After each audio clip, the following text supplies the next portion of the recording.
La libertad de expresión es el derecho que tengo a pensar y compartir con otras personas mis ideas, reflexiones y opiniones, es decir, el derecho a razonar y a dar a conocer lo que pienso y lo que conozco. También el derecho a manifestar y difundir mis opiniones e ideas, así como de buscar y recibir información. Y nadie tiene el derecho a impedir mi libertad de expresión discriminándome de ninguna manera. El derecho a la libertad de expresión no está limitado o condicionado por las fronteras de los países. Esto todo en base con el fundamento en los artículos 6 y 7 de nuestra Constitución Política de los Estados Unidos Mexicanos y el artículo 19 de la Declaración Universal de los Derechos Humanos. El principio de taxatividad es la exigencia de que los textos en los que se recojan las normas sancionadoras deben describir de manera precisa y clara las conductas prohibidas y las sanciones que se le impondrán a quienes. Los elementos constitutivos del tipo penal contenidos en el párrafo primero del artículo 331 del Código Penal de Veracruz son los siguientes: a quien amenace o agreda a un servidor público en el momento de ejercer sus funciones o con motivo de ellas. Esto, de cierta manera, es bastante controversial, ya que se prestó para varias violaciones a los derechos humanos. Eso fue discutido por la Suprema Corte de Justicia y se llegó a la conclusión de su carácter inconstitucional, debido a que esa normatividad contenía una restricción al derecho de libertad de expresión y no cumplía con el principio de taxatividad, es decir, genera incertidumbre en los destinatarios de la norma y un efecto inhibitorio en el ejercicio de ese derecho. ¿Cómo se creó el delito? El 28 de abril de 1835, desde entonces prevalece en la República Mexicana el derecho de los estados a legislar en materia penal.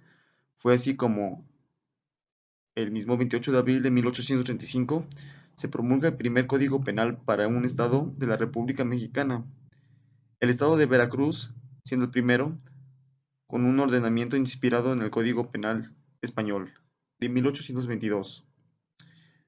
Dentro de esto siempre se ha prevalecido los derechos humanos desde entonces. ¿Cuándo se le agregaron las fracciones donde se amplía la pena de prisión?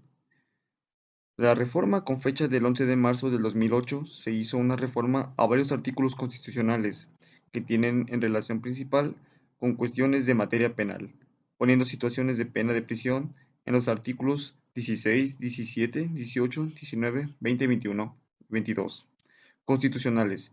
En este caso, el artículo 19 constitucional meramente sobresale por una utilización de la prisión preventiva.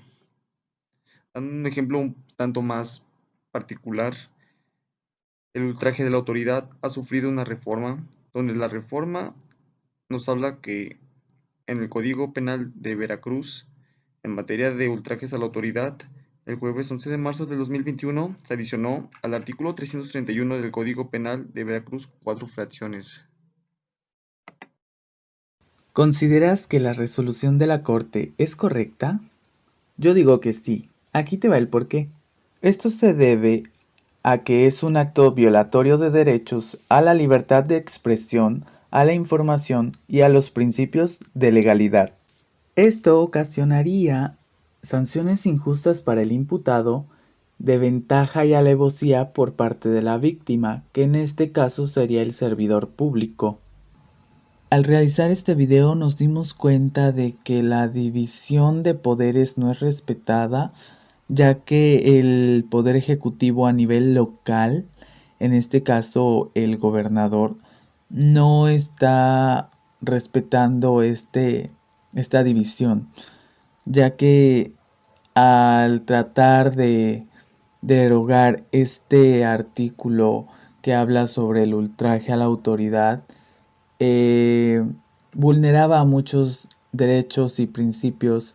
Uno de ellos era el principio de taxatividad, y a lo cual nos pareció pues una falta tanto moral y ética